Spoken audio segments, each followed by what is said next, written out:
সকালের বাংলাদেশে আবারও সবাইকে স্বাগত জানাচ্ছি। অনেক প্রত্যাশার গল্প বলবো, সম্ভাবনার গল্প বলবো।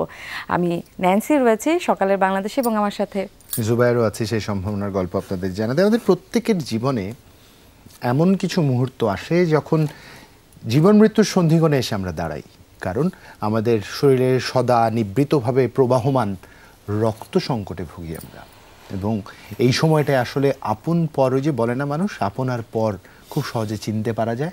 সমাজের এই বাস্তবতায় আমাদের চারপাশে প্রচুর মানুষ, এবং প্রচুর মানুষের মধ্যে অগুন্তি মানুষ আছে যিনি আর আমি হয়তো একই রকম ব্লাড গ্রুপের অধিকারী, কিন্তু আমার সংকটে বা তার সংকটে কজনই বা এগিয়ে যাই।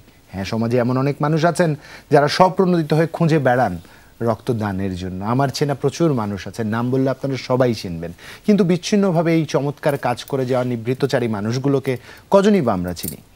তাদের মতো করে একজন মানুষ ভিন্ন রকমভাবে ভেবেছেন। তার অনেকগুলো পরিচয় আছে, আপনাদের সবার সাথে ভিন্ন ভিন্ন রকমভাবে পরিচয়। তবে আজ তাকে পরিচয় করাতে চাই আমাদের ব্লাড ম্যানের সহ প্রতিষ্ঠাতা হিসাবে। আমাদের সাথে আছেন আবু সালমান মোহাম্মদ আবদুল্লাহ। শুভ সকাল, স্বাগত সকালের বাংলাদেশ। শুভ সকাল। শুভ সকাল। অনেকগুলো পরিচয় আছে সালমান, আই মাস্ট সে কথা বন্ধু সালমান হিসাবে আমি পরিচয় করে দিতে পারি, আর যে সালমান যে হিসাবে খুব পরিচয়, এবং কর্পোরেট পার্সোনালিটি, চমৎকার হাসি খুশি একজন মানুষ। সদ্য বিবাহিত সালমান আরেকভাবে পরিচয় করবে যে কোনটা সালমানের স্বাচ্ছন্দ্যের জায়গা? শুধু ব্লাডম্যান না, ব্লাডম্যান নিঃসন্দেহে। এটা আমি একবার প্রেজেন্টেশন দিচ্ছিলাম ব্র্যাকের তখনকার যিনি ম্যানেজিং ডিরেক্টর ছিলেন, তো ওনার সামনে ব্লাডম্যান নিয়ে প্রেজেন্টেশনের সময় উনি বলছিলেন যে তোমরা তো এখন ইয়াং, তো কয়েকদিন পরে যখন চাকরিতে ঢুকবে তখন কি হবে? তখন বলছিলাম যে স্যার, আমরা আসলে এমন একটা বিষয় চিন্তা করেছি, এইখান থেকে বের হওয়ার সুযোগ নাই, কারণ আমি নিজে হয়তো ইম্প্যাক্টেড হব, আপনি একদিন ইম্প্যাক্টেড হবেন, আল্লাহ না করুক, কিন্তু এটা আমাদের হতে পারে যে কোনো মুহূর্তে। এক্স্যাক্টলি। এবং আমরা শেষে আমাদের কল সেন্টার নাম্বারটা দিচ্ছিলাম, বলছিলাম যে আপনারা আমাদেরকে ফান্ডিং করেন বা না করেন, এই নাম্বারটা সেভ করে রাখেন, একদিন হয়তো কাজে লাগবে। সো এটা বাস্তবতা আসলে আমাদের। একদম। যাই হোক, আমাদের একটা খুব মানে প্রতিনিয়ত জিজ্ঞাসা আছে, যে জিজ্ঞাসাটা আমরা সবাইকে করি, কারণ পিছনে একটা উদ্দেশ্য আছে। আমরা বিভিন্ন শ্রেণী পেশার সমাজের বিভিন্ন স্তরের প্রতিনিধিদের কাছ থেকে আসলে তাদের দিনের শুরুটা কি করা হয় জানতে চাই। আপনি যেহেতু কথা বন্ধু, অনেক সকালে নিশ্চয়ই ওঠার অভ্যাস আছে? না, একদম বিপরীত। আরে চমৎকার, আমার মতো মানুষ। কারণ আমি যখন বিশ্ববিদ্যালয়ে পড়তাম, ওই পুরো সময়টা আমি রেডিওতে চাকরি করতাম। আচ্ছা। তো আমার শোটা রেডিওর জন্য একটা প্রাইম টাইম ছিল, রাত 10টা থেকে রাত 2টা।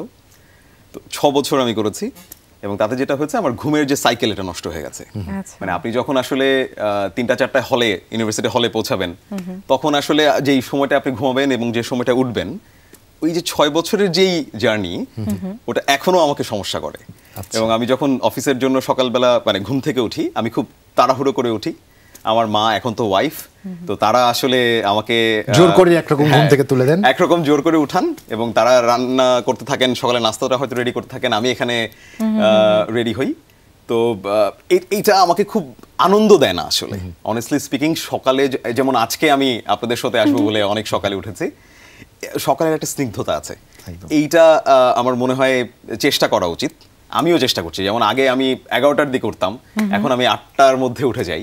সো আমি চেষ্টা করছি যে এটাকে 7টা বা 6টা, 6:30 নিয়ে আসা যায়। না, এটার একটা দুষ্টু কৌশল আমার কাছে আছে। হ্যাঁ, ব্যস্তানুপাতিক তো আমরা বুঝি, আমরা মোটামুটি সবাই ব্যস্তানুপাতিক বুঝি, অঙ্ক যারা ছোটকালে করেছি টুকটাক। মানে অফিস এবং বাসার দূরত্ব যদি ব্যস্তানুপাতিক হারে একটু পরিবর্তন করা যায়, তাহলে ঘুমানোর সময়টা সমানুপাতিক হারে কমে আসবে। না, ওয়ান্ডারফুল, ভালো সূত্র দিয়েছি, কিন্তু এটা নিজের জন্য খারাপ, একদম অফিসের বসকে বোঝানো যাবে না এই আইডিয়াটা। আসলে সালমান যেটা বলছিলেন, যে ওনার আসলে ভোরের যে স্নিগ্ধতা, সকালের যে স্নিগ্ধতা, সেটা বেশ প্রিয়, কিন্তু সেটা আসলে কাবু করাটা এখনো হয়ে ওঠেনি। এক্স্যাক্টলি। আমরা এবার প্রসঙ্গটা একটু জানতে চাই, মানে এই আইডিয়াটা কি করে আসলো যে এমন সুপার হিরো, মানে ম্যান থেকেই তো আমরা সুপার হিরো বলি, স্পাইডারম্যান, ব্যাটম্যান, সুপারম্যান, প্রচুর সুপার হিরো আমাদের সামনে আছে যারা কল্পনাতীত ভাবে সমাজের বিভিন্ন সংকট সমাধান করে দেয়। তো এরকম আরেকটা সুপার হিরো, একদল সুপার হিরো, ব্লাডম্যানের গল্পটা একটু শুনতে চাই। শুরু হলো কি করে? সুপার হিরোর কথাটা দিয়ে যদি শুরু করি, আপনি একটা জিনিস চিন্তা করে দেখেন, আমরা যখন মুভিতে সুপারম্যান, স্পাইডারম্যান, আরো অনেক ম্যান দেখি, এগুলো তো আসলে একটা গল্প কাহিনী। আমি যদি বাংলায় বলি তাহলে রূপকথা। তারা কি করেন? তারা অসহায় মানুষকে সেবা করেন, অসহায় কোনো একটা মানুষ বিপদে পড়েছে এবং তাকে উদ্ধার করেন, তার জীবন বাঁচান, তাই তো? একদম। সত্যিকারের সুপারহিরো হওয়ার জন্য যে পাওয়ারটা দরকার, আমরা সবাই কিন্তু চাইলেও সুপারম্যান হতে পারবো না। সেই সুঠাম দেহি এবং যা চাই তাই করা যাচ্ছে, চোখ দিয়ে তাকালেই হচ্ছে অনেক কিছু যাবে, লাফ দিলে কোথা থেকে ভাসতে পারবো না। এক্স্যাক্টলি। কিন্তু আমাদের মধ্যে একটা সুপার পাওয়ার আছে, আমরা চাইলেই সেই সুপার পাওয়ারের মাধ্যমে আরেকটা মানুষের জীবন বাঁচাতে পারি।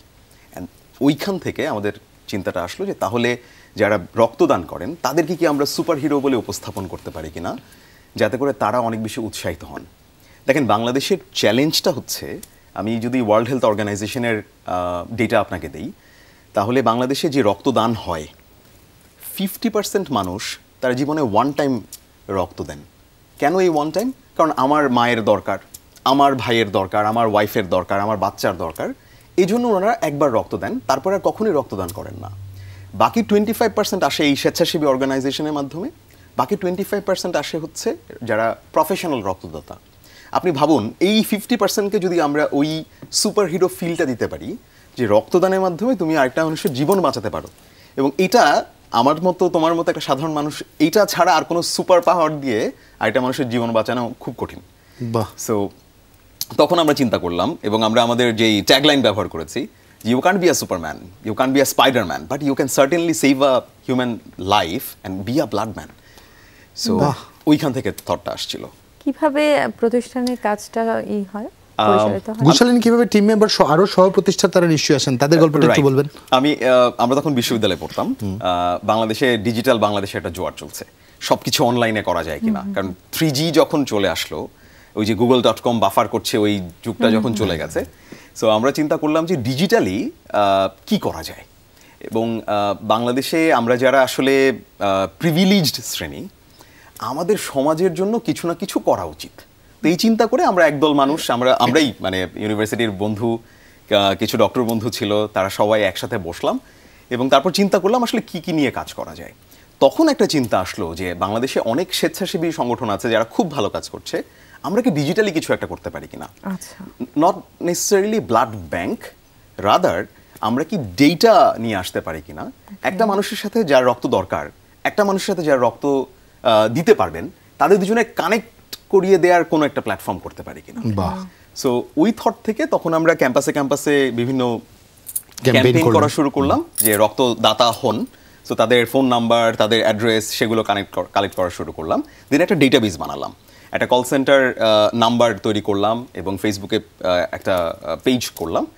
এবং তারপরে আমরা যেটা হয় এখন, ধরেন আপনার রক্ত দরকার, আপনি আমাদের কল সেন্টারে ফোন করবেন, কল সেন্টার এক্সিকিউটিভ পুরো টেনশনটা নিয়ে নেয়। উনি জানতে চায় যে আপনার কোথায় রক্ত দরকার। ফর এক্সাম্পল, আপনার ঢাকা মেডিকেলের রক্ত দরকার, কল সেন্টার এক্সিকিউটিভ তার ডেটাবেসে দেখে যে ঢাকা মেডিকেলের আশপাশে কোন মানুষটা অ্যাভেলেবল আছেন রক্ত দেওয়ার জন্য। আমার মনে হয় এই প্রক্রিয়াটা আমাদের দর্শকদের একটু জানা উচিত, কারণ আপনাদের উপর আস্থা অর্জনের জন্য এই প্রক্রিয়া জানাটা অনেক বেশি জরুরি। সেটা তো 2016 থেকে আমরা বিস্তারিত একটু জানবো, তবে তার আগে একটা বিরতিতে যাওয়া আমাদের ন্যান্সি সময় হয়েছে। ফিরছি কিছুক্ষণের মধ্যে, কোথাও যাবেন না, সাথেই থাকুন।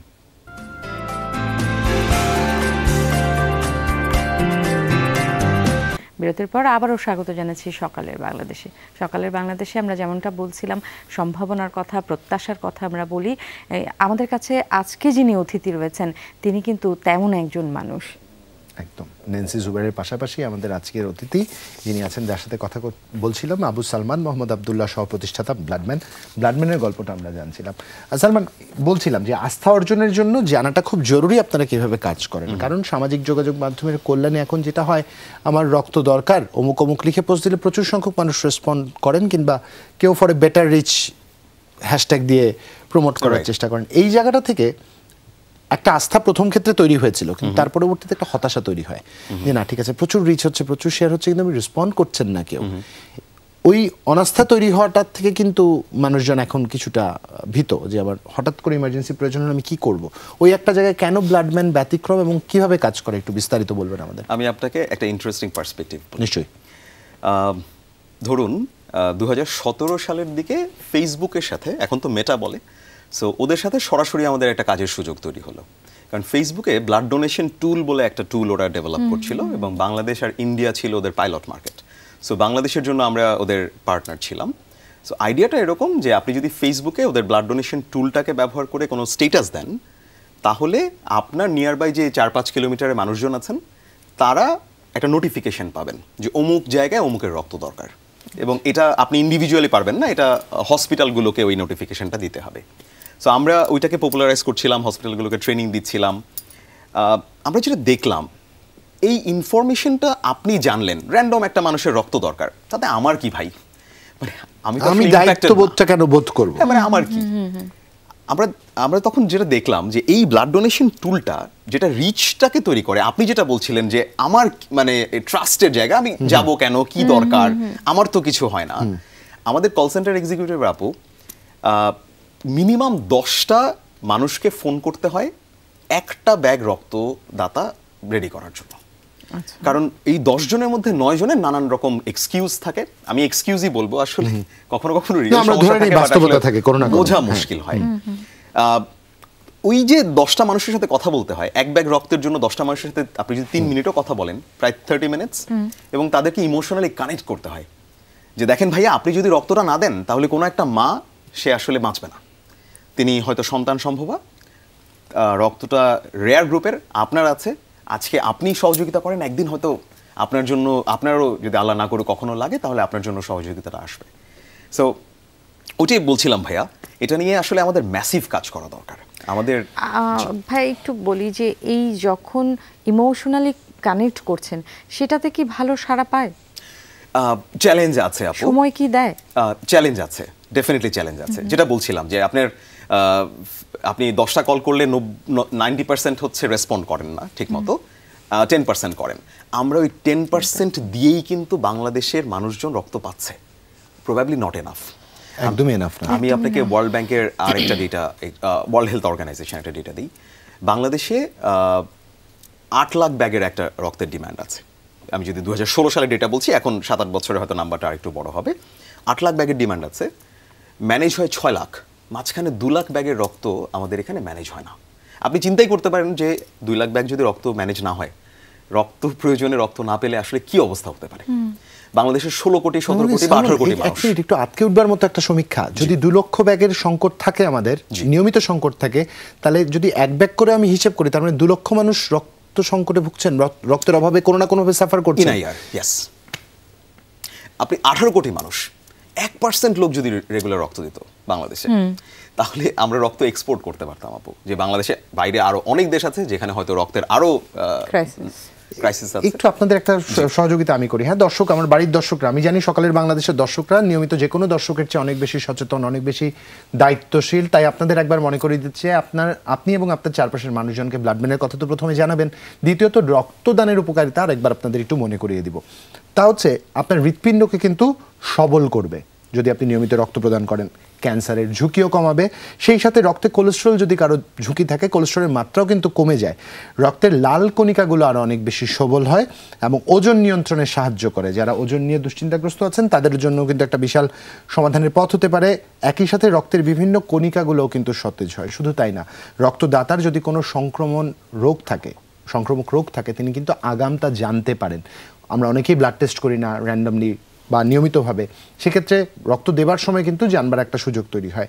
রক্তদাতার শরীরকে উজ্জীবিত করে, আরও প্রফুল্ল মনে হতে শুরু করে। যদি অবসাদগ্রস্ত জীবনের মধ্যে দিয়ে যান, আপনি একবার 1 ব্যাগ রক্ত দিয়ে দেখবেন নিজেকে কিছুটা সতেজ মনে হচ্ছে, প্রফুল্ল মনে হচ্ছে, এবং একই সাথে নতুন নতুন রক্তকণিকাও কিন্তু তৈরি হয়। আপনি রক্ত দিলেন, তার মানে আপনার রক্ত কমে গেল, ভাবাটা ভুল। এবং আপনি যদি রক্ত নাও দেন, নিয়মিতভাবে প্রতি 4 মাস অন্তর অন্তর কিন্তু আপনার রক্তের সকল কোষ আপনার দেহ থেকে মরে যাবে, কোনো প্রয়োজনে পৌঁছাবে না।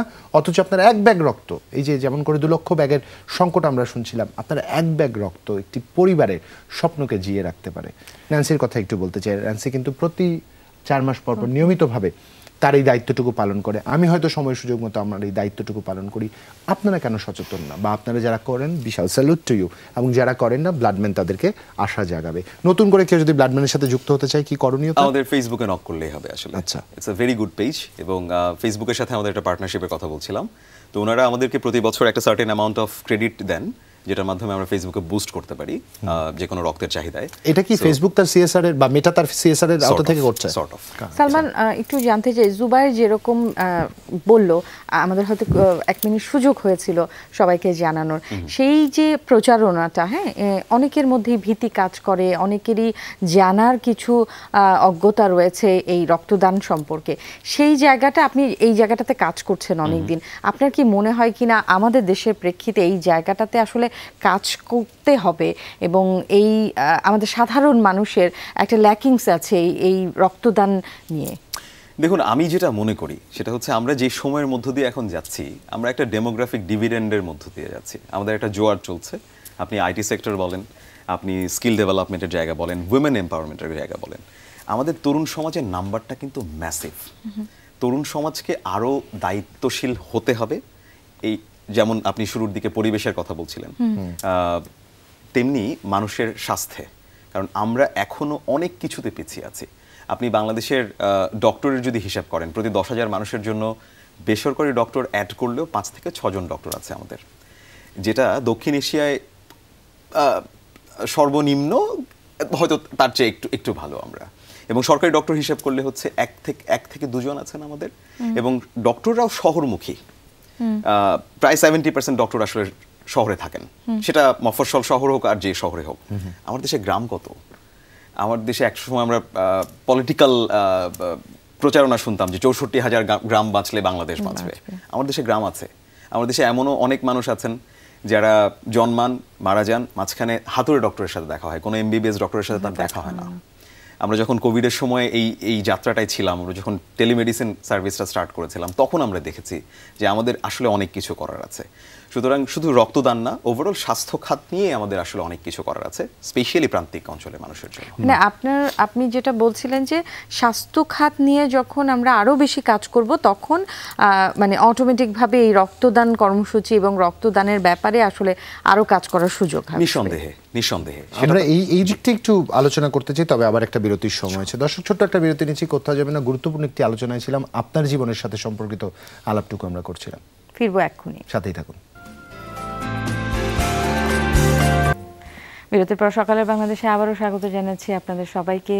আমরা কথা বলছিলাম আমাদের অতিথি ব্লাডম্যান আবু সালমান মোহাম্মদ আবদুল্লাহর সাথে। তার কাছে জানছিলাম যে মানুষের রক্তদানের যে বিষয়টি, সেটা নিয়ে আসলে কতটুকু কাজ করার সুযোগ রয়েছে, সেই জায়গাটা আসলে ওনারা যে নিরলসভাবে কাজ করে যাচ্ছে, সেই গল্পটা আমরা জানছিলাম। নিঃসন্দেহে এই প্রসঙ্গে আমরা আবার একটু যেতে চাই।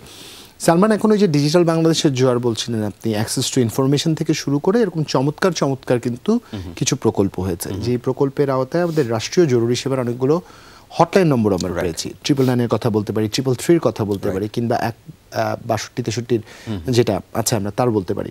এরকম সেবাগুলোর সাথে কি ব্লাডম্যান যুক্ত?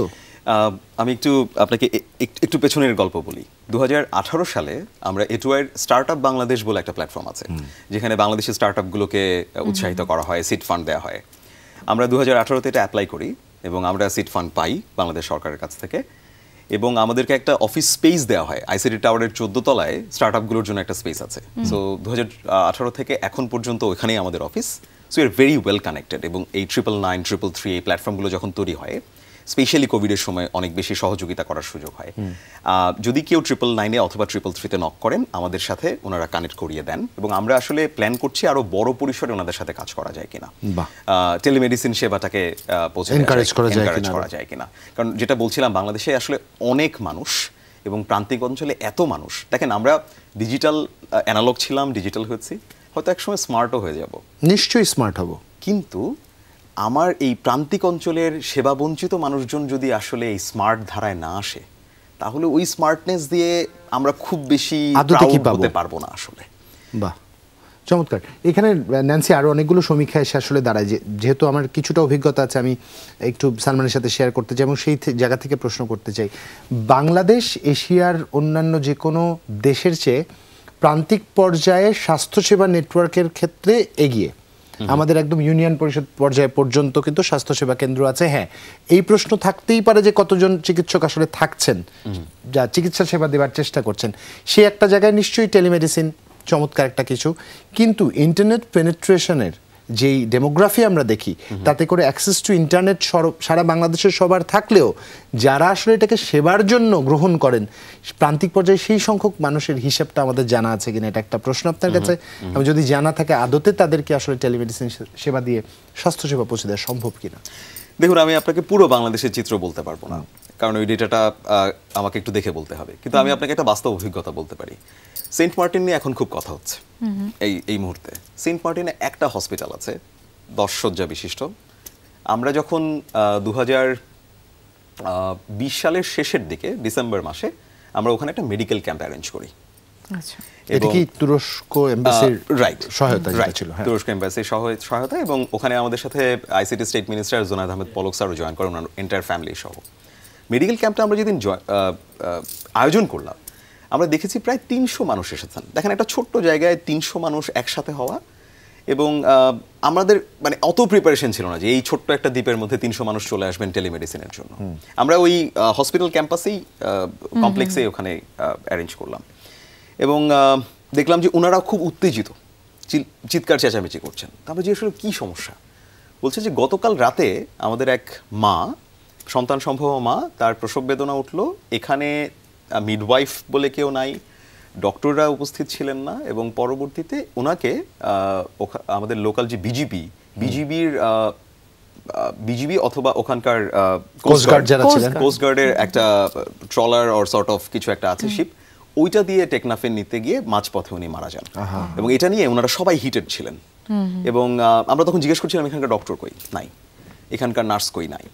সো এটা বাংলাদেশে বাস্তবতা আসলে। তখন পলক স্যার নিজেই তখন ফোন করলেন এবং ব্যবস্থা করার চেষ্টা করছিলেন, এবং আমরা চিন্তা ভাবনা করছিলাম যে ওখানে এই সমস্ত প্রান্তিক অঞ্চলে, স্পেশালি যেগুলোতে আমরা ঘুরতে যাই আপু বা ভাইয়া, আপনি সুন্দরবনে ঘুরতে যান, ওখানকার কি অবস্থা, আপনি সাজেকে যান, অসুস্থ হলে কি করবেন। সো এই টেকনোলজির সহায়তা আমাদের আসলে নিতেই হবে। আমরা যারা একটু গরিব দেশের মানুষ, আমাদের এই টেকনোলজি আমাদের জন্য একটা বড় দুয়ার খুলতে পারে। সো টেলিমেডিসিন এটা একটা, যদিও প্রাথমিক সেবা, এটার মাধ্যমে আপনি অপারেশন করতে পারবেন না, কিন্তু অ্যাটলিস্ট প্রাইমারি যেই কাজগুলো করলে বা যেই ওষুধটা খেলে আপনি বড় ধরনের বিপদ থেকে বেঁচে যাবেন, সেটা ব্যবস্থা করা সম্ভব। এবং বাংলাদেশে যত মানুষ, টেলিমেডিসিনের বিকল্প আসলে খুব কম জিনিসই আছে, এত মানুষকে যদি আমি কানেক্ট করতে চাই। না, ট্রু, তা এটাও একটা বাস্তবতা। আসলে যে সালমান যেটা বলছিলেন যে যেই জায়গাগুলোতে আসলে অনেক পর্যটন একসাথে যাচ্ছে, সেইখানে আসলে অসুস্থ হলে তাকে আসলে মেইন পয়েন্টে আনতে হবে, সেই জায়গাগুলোতে আসলে কি ব্যবস্থাপনা রয়েছে, কাজ করতে গিয়ে নিশ্চয়ই আপনার সেই সুযোগ হয়েছে। সেন্ট মার্টিনের কথা তো সালমান বলছিল, ন্যান্সি তুমি কক্সবাজারের কথাই চিন্তা করো, প্রতি উৎসব কেন্দ্রিক এইবারও কিন্তু ঈদুল আজহার পরবর্তী সময়ে অসংখ্য মানুষ ভেঙে চলে যাবেন, সেখানে কি সেই যথার্থ ব্যবস্থা আছে? একটা ক্রাইসিস ম্যানেজ করবার মতো কি সক্ষমতা আমাদের আছে? এটা কিন্তু বিশাল প্রশ্ন না? সালমান আরো একবার মনে করিয়ে দিল আমাদের এই বাস্তবতার কথা। Thank you Salman.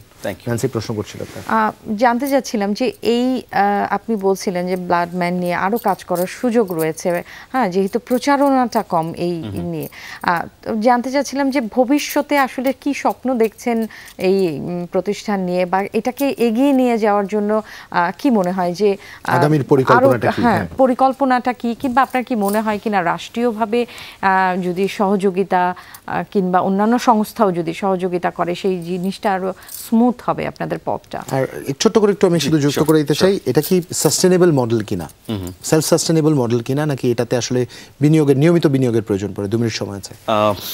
ওকে, আমি একটু এভাবে বলি। দেখুন, আমরা বাংলাদেশে যেটা হয়, যখনই কোনো একটা সমস্যার সমাধানের চিন্তা করি, আমরা সরকারের দিকে তাকিয়ে থাকি।